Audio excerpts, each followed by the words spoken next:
नमोस्तु भगवन। मुनि संघ के चरणों में तेरे बार नमोस्तु, छुल्लक जी के चरणों में इच्छामी। गुरुदेव, मेरा कोई प्रश्न नहीं है, एक जिज्ञासा टाइप की है। पिछले दिनों जैन समाज के एक कार्यक्रम में अशोकनगर में एक घटना घटित हुई। सभी लोग उस घटना से अवगत हैं। मेरे मत में यह घटना नहीं होना चाहिए थी।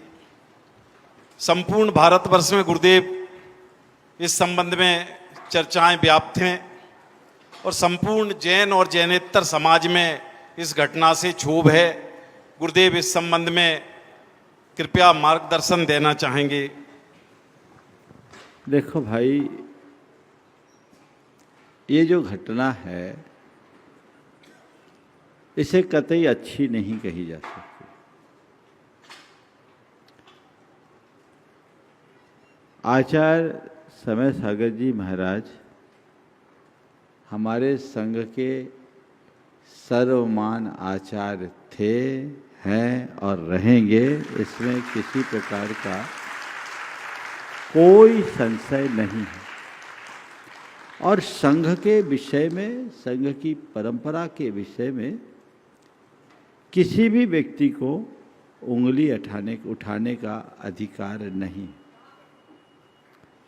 अब इस तरह की घटना घट गई, ये घटना अशोभनीय है, निंदनीय। इस तरह की घटनाओं के घटने से समाज में क्षोभ उठना स्वाभाविक है। लेकिन मैं पूरी समाज से ये कहूँगा कि हमारा धर्म क्षोभ का नहीं, हमारा धर्म क्षमा का है। अपने क्षोभ को नियंत्रित करना चाहिए। इस क्षोभ के वेग में जो कुछ भी हो रहा है यह भी धर्म सम्मत नहीं कहा जाएगा। हम लोग कहाँ जा रहे हैं? हम अहिंसा के पथ पर चलने वाले लोग थोड़े से भावनात्मक उद्वेग में आकर अगर अपना नियंत्रण खोकर वही प्रदर्शित कर रहे हैं तो हम अपने आप को आचार्य विद्यासागर के भक्त कहलाने के अधिकारी, शिष्य कहलाने के अधिकारी कैसे बने?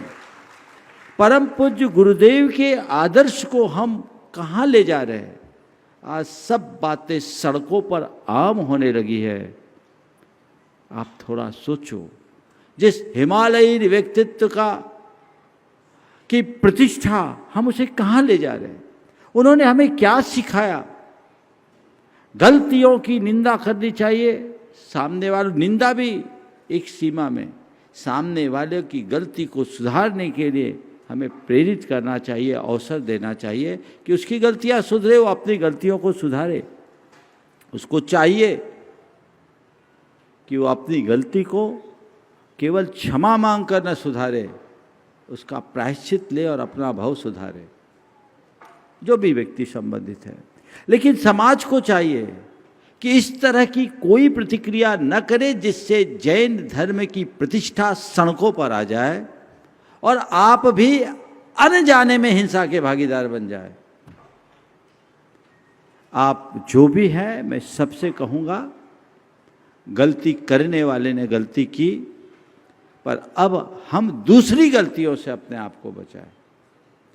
हमें धर्म की प्रभावना को देखना है, समाज को अप्रभावना से बचाना है। परम पूज्य गुरुदेव के गौरव गरिमा को खंडित नहीं होने देना है और अपनी मर्यादा को तार तार होने से बचाना है। हमें इस दिशा में सबको प्रयास करना चाहिए। इस तरह की घटनाओं की पुनरावृत्ति न हो, मैं ये भी सुनिश्चित करना चाहिए। मुझसे कई बार लोगों ने कहा बीच में, महाराज आप कुछ बोल नहीं रहे। मैं तो बोलना भी नहीं चाहता था। मुझसे किसी ने कहा तो मैंने मजाक में कहा, भैया मैं क्या बोलूँ, मैं तो पहली क्लास वाला हूँ। और पहली क्लास वाला किसी को क्या नसीहत देगा?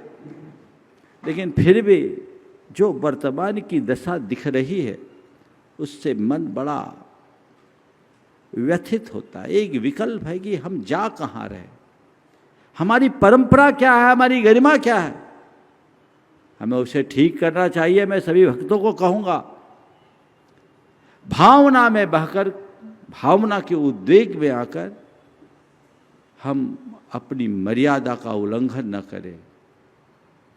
हम अपनी घर की बात को घर के भीतर समझाने सुलटाने की बात करें, सड़कों पर मर्यादा का चीर हरण न करें। ये हमारा प्रयास होना चाहिए। मुझे उम्मीद है सभी लोग इन बातों पर गंभीरता से विचार करेंगे। परम पूज्य गुरुदेव के प्रति, संघ और संघ की व्यवस्था के प्रति किसी भी व्यक्ति का कुछ भी बोलना कतई उचित नहीं है। लेकिन अगर किसी व्यक्ति ने कुछ बोल दिया, उसको लेकर हम इतना बवाल कर दें कि हमारी मर्यादाएं हमारे हाथ से छिटकने लगे, तो ये भी बुद्धिमानी नहीं कही जाएगी। तो मैं पूरी समाज से कहूँगा कि ऐसी घड़ी में आप ऐसी प्रतिक्रियाओं से बचें जो हमारे धर्म को खंडित करती है। गुरुदेव हमेशा कहा करते थे कि शंकर बनना है तो विष पीना सीखो और विष को पचाना सीखो। ये गुरुदेव कहा करते थे। एक संदर्भ में उन्होंने मुझसे कहा था कि शंकर बनना है तो विष पियो और विष पचाओ, और मैंने उनसे यही प्रेरणा ली। समाज से भी मैं कहूँगा कि हमें कभी भी ऐसे मौके पे इस तरह का कोई कृत्य नहीं करना चाहिए जो हमारे धर्म के विरुद्ध हो, हमारी संस्कृति के विरुद्ध हो, हमारे समाज की गरिमा और प्रतिष्ठा को खंडित करती हो। हमें इन बातों का ध्यान रखना चाहिए। ज़्यादा मैं इस विषय में कुछ नहीं कहूँगा, पर पुनः समाज से कहना जरूर चाहूँगा कि ऐसी प्रतिक्रियाओं से बचिए, क्योंकि जिस तरह की चीज़ें आ रही है वो हिंसा की ही पर्याय है, और हमारा धर्म हिंसा नहीं अहिंसा है। इस बात को सबको समझना चाहिए और उसी लाइन पर सबको चलना चाहिए। मैं इससे अधिक न कर यहीं विराम लूँगा।